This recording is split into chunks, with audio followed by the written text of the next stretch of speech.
Hello students of class 9, welcome back in my class.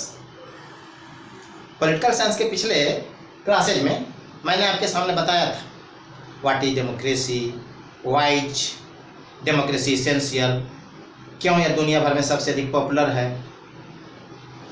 इसके क्या merits हैं, क्या डिमेरिट्स है, ये सब मैंने पिछले क्लास में बताया है। आज मैं आपके सामने बताऊंगा कि विस्तृत अर्थ में इस डेमोक्रेसी का क्या मतलब है। अगर विस्तृत परिदृश्य पर देखें कि डेमोक्रेसी को, उसके विभिन्न आयामों को समाज में किसी संस्था के स्तर पर, तो यह किस रूप में पाया जाता है, किस रूप में मिलता है। तो अगर देखें हम अपने परिवार के स्तर पर या किसी संस्था के स्तर पर, तो बड़े आसानी से इसको हम समझ सकते हैं कि जब डेमोक्रेसी में जिस प्रकार से यह आवश्यक तत्व है कि हर एक की सुनी, everyone should be heard, since everyone है, जैसे अगर उस सबों को सुना जाता है, डिसीजन लिया जाता है मेजॉरिटी के लेवल पर, यह बात सत्य है। लेकिन सबको सुनना, सबके ग्रीवांसेस को जानना, सबके समस्याओं को समझना और उसकी जानकारी लेना डिसीजन लेने वालों के लिए आवश्यक तत्व है। परिवार में जब ढेर सदस्य होते हैं तो उन सारे सदस्यों की आवश्यकताओं को ध्यान में रखा जाता है, उनकी बातों को सुना जाता है, तब निर्णय लिया जाता है किसी विषय वस्तु से संबंधित। वैसे किसी संस्था की बात, अगर किसी संस्था में वास्तव में लोकतांत्रिक मूल्य पूरी तरह से जो है लागू है, तो संस्था का हर व्यक्ति खुश और प्रसन्न होता है, संस्था का प्रोग्रेस जो है ज़्यादा बेहतर होता है, और उनकी अपेक्षा जहाँ लोकतांत्रिक मूल्यों की अवहेलना होती है। तो इस तरह से वास्तव में लोकतंत्र आज एक जीवन मूल्य बन चुका है। Democracy is a pattern of living in a family और in other institution. If democratic pattern is applied then result is quite better. अगर हर कहीं जहाँ कहीं भी जाएं, अगर लोकतंत्र वास्तव में वहाँ लागू किया जाता है, इसके मूल्यों को लागू किया जाता है, तो उसके परिणाम काफी सुखद और बेहतर होते हैं। अब अगर हम इसमें देखें वास्तव में लोकतंत्र के विभिन्न स्वरूपों को, तो देखेंगे जैसे कि डेमोक्रेसी जो है लोगों का शासन है, जनता का शासन है। तो जनता का शासन आखिर ये किस प्रकार, जनता किस तरह से पार्टिसिपेट करती है। तो जनता दो प्रकार से पार्टिसिपेट करती है डेमोक्रेसी में, इन गवर्नेंस, एक डायरेक्टली और एक इनडायरेक्टली। डायरेक्ट डेमोक्रेसी वही संभव है जहां की जनसंख्या और देश का आकार छोटा है। वहां जो है एक जगह बैठकर किसी विषय वस्तु पर निर्णय लेना आसान है।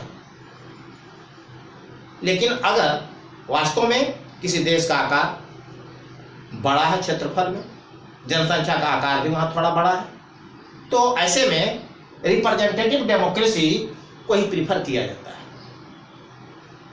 इसमें भी जनता ही शासन करती है, लेकिन जनता खुद ब खुद निर्णय लेने में एक जगह बैठकर चूंकि सक्षम नहीं होती है, यह संभव नहीं होता है यह प्रक्रिया पूरी कर पाना, इसलिए अपने प्रतिनिधियों के माध्यम से वह शासन के नियमों और विभिन्न कार्यों को अंजाम देता है। तो इस तरह से अगर हम देखेंगे दुनिया में, जो कब मैंने आपको बताया था पिछले क्लास में कि लगभग 150 से अधिक देश में आज भी डेमोक्रेसी है, तो अधिकतर जगह रिप्रेजेंटेटिव डेमोक्रेसी है। जनता अपने प्रतिनिधियों के माध्यम से शासन तंत्र को चलाते हैं, लोकतंत्र को चलाते हैं। ऐसा करना क्यों जरूरी है, अपने प्रतिनिधियों को चुनना क्यों जरूरी है? तो इसलिए जरूरी है कि एक जगह बैठना और डिसीजन लेना किसी विषय वस्तु पर, किसी पॉइंट पर, किसी इशू पर, ये लगभग जो है अव्यवहारिक भी है और असंभव सा प्रतीत होता है। बहुत सारी इसमें जो है टेक्निकल जो है इसमें बाधाएं हैं। ये बाधाएं जो टेक्निकल है उसमें से मुख्यतया लार्ज एरिया, बहुत बड़े बड़े देश हैं, लाखों स्क्वायर किलोमीटर से भी बड़े बड़े हमारे यहाँ धर्म इस विश्व में देश हैं। रसिया है, यूएसए है, या फिर जो है ब्राज़ील है, ऑस्ट्रेलिया है, हमारा देश भारत ही कुछ कम बड़ा नहीं है, चाइना, जो भी बहुत बड़े बड़े देश हैं। और इन बड़े बड़े देशों का चूँकि इलाका काफ़ी विस्तृत होता है, डाइवर्स जो है जोग्राफिकल इसमें टोपोग्राफी होती है, और इसके पॉपुलेशन भी का जो वितरण होता है, या इसको कह सकते हैं कि जो डेमोग्राफी जो होती है इसकी असामान्य होती है। ऐसे में इनका एक जगह पर बैठकर किसी विषय वस्तु पर निर्णय लेना जो है काफी दुरूह कार्य है, काफी कष्टकर कार्य है, काफी कठिन कार्य है। इसलिए इस कार्य को उनके प्रतिनिधियों के माध्यम से इस रिप्रेजेंटेटिव डेमोक्रेसी में अंजाम दिया जाता है और लोकतंत्र को सफल बनाने की कोशिश की जाती है। साथ ही साथ जनता यानी लोग राजनीति में, इस पॉलिटिक्स में, पॉलिटिकल प्रोसेस में भाग लेने के इच्छुक हो ही, उसके एक्सपर्ट हो ही, ये कोई आवश्यक नहीं। हकीकत यह है कि वे विभिन्न कार्यों में लगे हुए होते हैं, उनके पास एक्सपर्टीज की भी कमी होती है। How to take decision really they did not know, और not even presently know well.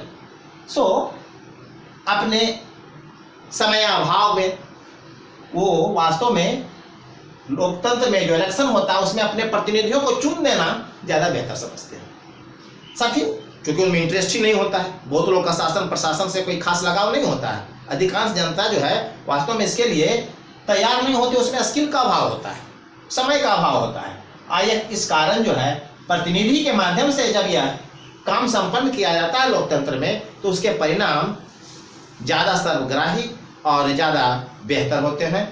इस तरह से लोकतंत्र को सफल बनाया जा सकता है और जनता का शासन का जो मूल मंत्र है उसको पूरी तरह से व्यवहारिक रूप से लागू किया जा सकता है। पुनः इसमें हम यह देखते हैं कि जब रिप्रेजेंटेटिव डेमोक्रेसी की बात आती है, तो रिप्रेजेंट करने की बात आती है, तो रिप्रेजेंट करने वाला व्यक्ति चाहिए जो लीडर कहलाता है। और यह लीडर जो चुना जाता है वो देश की संपूर्ण जनता के द्वारा नहीं चुना जाता है, बल्कि उस जनता के द्वारा चुना जाता है जो मैच्योर हो, इसमें चीजों को समझने की क्षमता है, व्यक्ति को परखने की क्षमता है।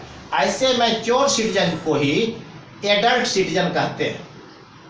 और ये एडल्ट सिटीजन जब राइट टू वोट यानी चुनने के अधिकार का इस्तेमाल करते हैं, तब जाकर ये लीडर चुने जाते हैं। और ये लीडर जब चुने जाते हैं तो यही लीडर जो है रिप्रेजेंटेटिव डेमोक्रेसी के अंतर्गत जो है शासन चलाते हैं। फिर यह देखते हैं इस तरह से अगर हम देखें तो जनता ही इस रिप्रेजेंटेटिव डेमोक्रेसी में भी शासन करती है। अंतर इतना ही है कि यह जो शासन करती है वो परोक्ष रूप से करती है। जनता का बड़ा भाग ही मेजॉरिटी में रिफ्लेक्ट होता है, क्योंकि हम जानते हैं कि लोकतंत्र में संख्या का बहुत महत्व है। संख्या बल सरकार बनाने में, सरकार को फॉर्म करने में काफी महत्वपूर्ण होता है। सामान्यतः इसमें यह नियम होता है कि जिस दल का, जिस राजनीतिक पार्टी का या जिस राजनीतिक गठबंधन का कुल संख्या का आधा से ज्यादा सदस्यों की संख्या है वही सरकार बनाती है।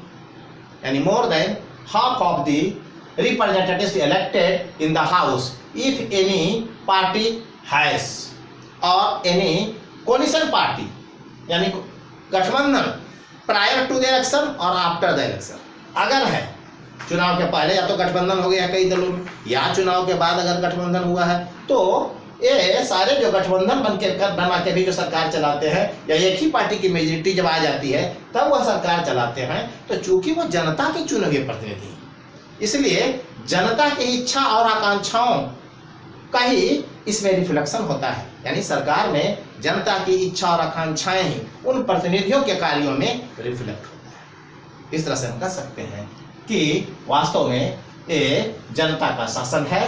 रिप्रेजेंटेटिव डेमोक्रेसी में भी जनता प्रत्यक्षतः नहीं, अपरोक्ष रूप से ही सही, लेकिन शासन में भाग लेती है और अंतिम सत्ता जो जनता में निहित होती है लोकतंत्र में, उसको यह सार्थक बनाती है। नाउ स्टूडेंट्स, अब यह chapter what is democracy, why democracy समाप्त हुआ। अगले दिन जब मैं आऊँगा तो आपके सामने एक नया चैप्टर शुरू करूँगा, कॉन्स्टिट्यूशनल डिजाइन। तब तक आप प्रतीक्षा करें। Thank you.